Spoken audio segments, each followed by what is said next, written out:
kejadian tu berlaku ketika ibunya sendiri berada di rumah dan tidak mampu berbuat apa-apa.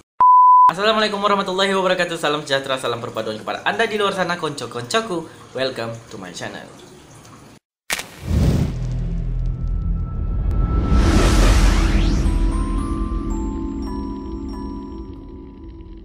Macam biasa, terima kasih kerana klik video ini untuk mengetahui konten yang saya keluarkan. Dan juga saya ingin mengucapkan terima kasih kepada anda di luar sana yang sentiasa menyokong Riz Life Channel. Dan kini telah mencapai 1k subscriber. Terima kasih banyak-banyak, syukur, Alhamdulillah. So, pada hari ini saya ingin kongsikan kes yang sangat viral dan baru sahaja berlaku dan menggemparkan negara kita. Tidak lain tidak bukan iaitu kes Surya. So, jom into the deep case. Okay guys, sebelum kita into the deep case, di sini saya ingin menyatakan bahawa video kali ini bukanlah untuk mengaibkan pihak mana-mana ataupun ingin menyalahkan sesiapa, tetapi lebih kepada ingin berkongsi pengajaran dan juga berkongsi maklumat kepada anda di luar sana. Apapun, sedekahkan Al-Fatihah kepada semua yang terlibat di dalam kes ini. Surya adalah seorang remaja perempuan yang berusia 19 tahun dan dikabarkan dia adalah seorang remaja yang sangat bercita-cita tinggi yang mahu menjadi pelukis pelan. Arwah adalah anak kelima daripada 7 adik-beradik. Namun guys, Surya ni terpaksa memendamkan hasratnya yang ingin mencapai cita-cita beliau menjadi pelukis pelan hanya kerana ingin fokus menjaga ibunya yang sedang terlantar sakit akibat daripada menghidapi sakit kanser otak tahap 3. Bapa Surya juga ada melaporkan kepada pihak media yang sebenarnya Surya ni telah mendapat tempat di Akademi Binaan Negara ABN Hulu Terengganu dan sepatutnya telah menyambung pelajarannya pada Januari lepas. Namun beliau menangguhkan cita-cita beliau kerana ingin fokus menjaga ibunya. Pada 1 November 2020, keluarga Siti Nur Surya Ismail menerima berita yang sangat mendukacitakan kepada seluruh ahli keluarganya, iaitu dia telah ditemui mati dalam keadaan yang sangat menyayat hati guys. Dan Surya ketika ditemui dalam keadaan yang meniarap dan mukanya penuh dengan darah serta tangan beliau telah putus. Dan juga beberapa kesan tikaman telah ditemui di beberapa anggota tubuh Surya. Dan ketika kejadian guys, ibu Surya ni berada di rumah iaitu sedang terlantar di bahagian bilik dan tidak dapat dipastikan sama ada ibu beliau ni menyedari ataupun tidak keadaan tersebut kerana macam saya bagi tahu tadi, ibunya mengidap sakit kanser otak tahap 3. Dan pada pukul 2.30 petang, Siti Nurliana Syuhada yang baru berusia 15 tahun adalah insan yang menemui mayat kakaknya di ruang tamu selepas beliau balik daripada sekolah. Dan kejadian ni berlaku di kampung Lubik Batu, Telemong. Dan Nurliana ni guys, bila dia nampak keadaan kakak dia yang berlumuran darah dan terlantar di ruang tamu, tanpa berfikir panjang lagi dan panik, dia terus keluar rumah dengan keadaan yang sangat sedih, terus menelpon ahli keluarganya yang lain bagi memberitahu apa yang telah dilihatnya. Dan sebagai rekod, hubungan Nurliana ni dan juga Surya adalah sangat akrab ya, di mana Surya ni bertanggungjawab untuk mengambil dan menghantar Nurliana ni pergi dan juga balik ke sekolah pada setiap hari. Dan kejadian itu guys dilaporkan kepada media tempatan dan mendapat perhatian netizen berikutan dengan keadaan mangsa yang sangat sadis dan juga menyedihkan di samping usianya yang sangat muda. Dan rata-rata netizen menyatakan perasaan sedih bila mana kejadian tu berlaku ketika ibunya sendiri berada di rumah dan tidak mampu berbuat apa-apa. Juga guys, pada awalnya pihak berkuasa merumuskan kes tu adalah kes samun dan juga bunuh, memandangkan ada beberapa barang Suryani yang hilang seperti wang ringgit, barang kemas, barang makeup dan juga telefon bimbit. Namun guys, segala-galanya berubah apabila adanya rakaman CCTV yang dilihat daripada bangunan menternak burung yang berhampiran dengan rumah Suryani tadi.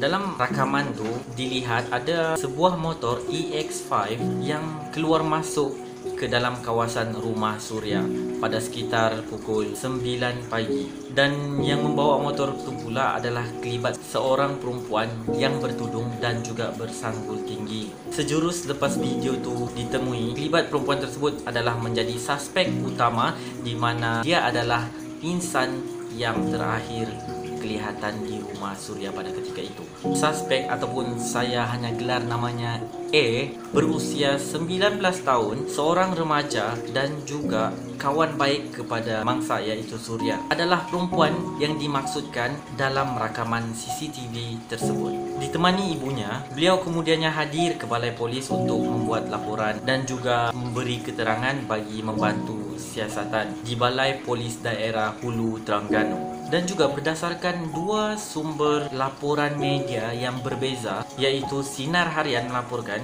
suspek A ni tiba di balai polis pada pukul 7.30 pagi, manakala Berita Harian pula melaporkan dia tiba pada 8.15 pagi. Dan polis guys mendapati keterangan daripada suspek A ni sangat mencurigakan, dan juga polis membuat keputusan untuk membuat siasatan lagi lanjut terhadap suspek A ni. Dan hasil siasatan mendapati bahawa suspek A ni adalah kawan serta pernah bersekolah bersama dengan Surya dari tingkatan 1 hinggalah tingkatan 5 guys. Juga dilaporkan di anggota badan suspek A ni terdapat kesan kecederaan, sebagai contoh gigitan di bahagian tangannya yang dipercayai akibat daripada pergelutan. Dan suspek A ni juga mengakui bahawa dia ada dan pergi ke rumah Surya sekitar pukul 9 pagi. Dia melaporkan bahawa ketika berbual telah berlakunya sedikit perselisihan faham antara mereka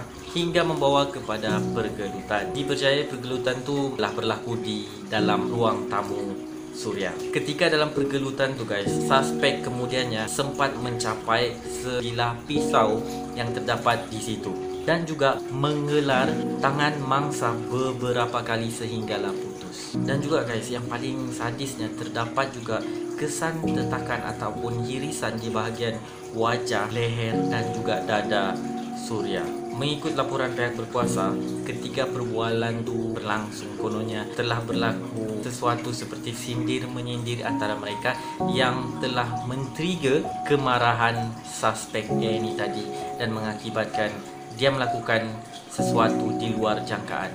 Penemuan terbesar pihak berkuasa adalah daripada barang-barang mangsa yang hilang pada hari kejadian tu telah ditemui di rumah suspek A. Macam saya cakap tadi lah, wang ringgit, barang makeup, handphone dan lain-lain. Tetapi pisau yang menjadi senjata utama dalam kejadian tu masih belum ditemui. Kes ni diklasifikasikan sebagai kes bunuh dan mendakwa suspek di bawah Seksyen 302 Kanun Keseksaan, dan bukannya kes samun dan bunuh seperti pertama kalinya berita itu tersebar. Dan dipercaya lagi suspek A ni sengaja untuk mengambil barang-barang tu bagi mengelirukan pihak berkuasa dan juga beranggapan ini adalah kes samun dan bunuh. Juga guys, pihak berkuasa melaporkan ibu mangsa tidak boleh dijadikan saksi berikutan keadaannya yang tidak mengizinkan. Pihak polis juga berkata suspek akan direman dan telah pun berjaya mendapat perintah reman tersebut selama 7 hari. Dan juga guys, di sini saya ada mendapat maklumat lain yang saya ambil daripada netizen, iaitu berkenaan dengan kronologi kejadian.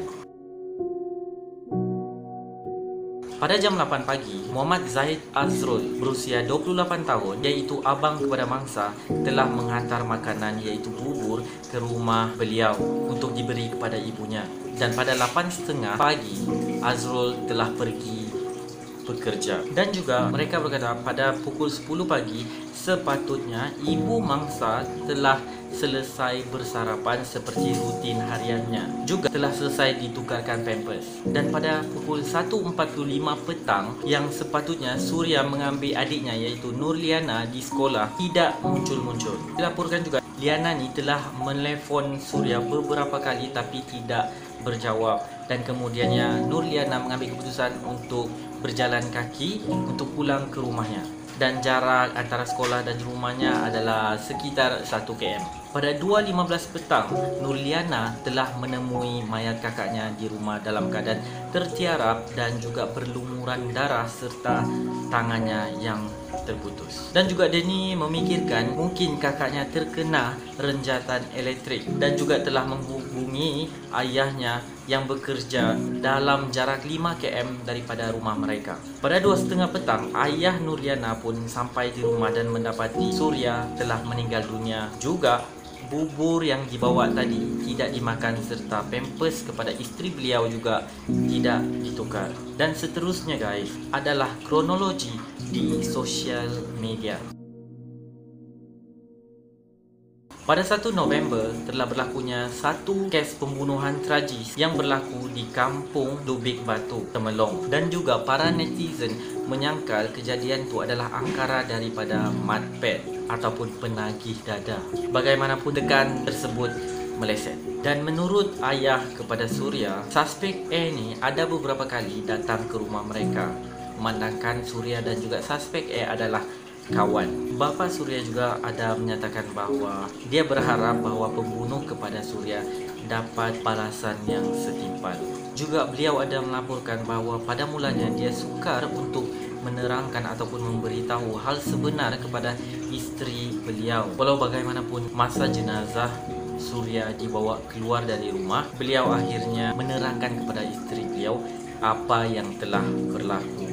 Meskipun istrinya kelihatan agak sukar untuk memahami apa yang telah berlaku di sekelilingnya. Surya selamat dikebumikan pada jam 8.15 malam di tanah perkuburan Islam Kampung Beledau, Selat. Dan ia berakhirlah kes Surya. Dan juga kes ni sebenarnya belum lagi selesai sepenuhnya dan masih dalam siasatan pihak berkuasa. Dan apa sumber-sumber yang saya dapat ni adalah daripada rujukan-rujukan yang saya kumpulkan, terutama sekali dari Sauce Chili Blogspot. Bagi sesiapa yang ingin membaca kronologi yang lagi lengkap, saya letakkan link Sauce Chili Blogspot di bahagian description, okay? Yang saya rasa uraian kronologi beliau adalah sangat bagus dan saya ada ambil beberapa rujukan daripada blogspot tersebut. Dan ya, semoga arwah dicucuri rahmat dan juga kita ambil pengajaran sebanyaknya mungkin. Dan janganlah kita senang untuk menghukum seseorang itu sedangkan kita tidak tahu apa sebenarnya yang berlaku di antara mereka dan apa kejadian yang sebenarnya. Jika korang semua ada video cadangan ataupun kes-kes yang saya ingin ulaskan untuk next video, jangan malu dan segan, just komen di bawah ataupun direct DM di Facebook ataupun Instagram yang linknya saya letak di bahagian description. Akhir sekali, jumpa di next video. Jaga diri, jaga akhlak. Assalamualaikum. Hantar memang.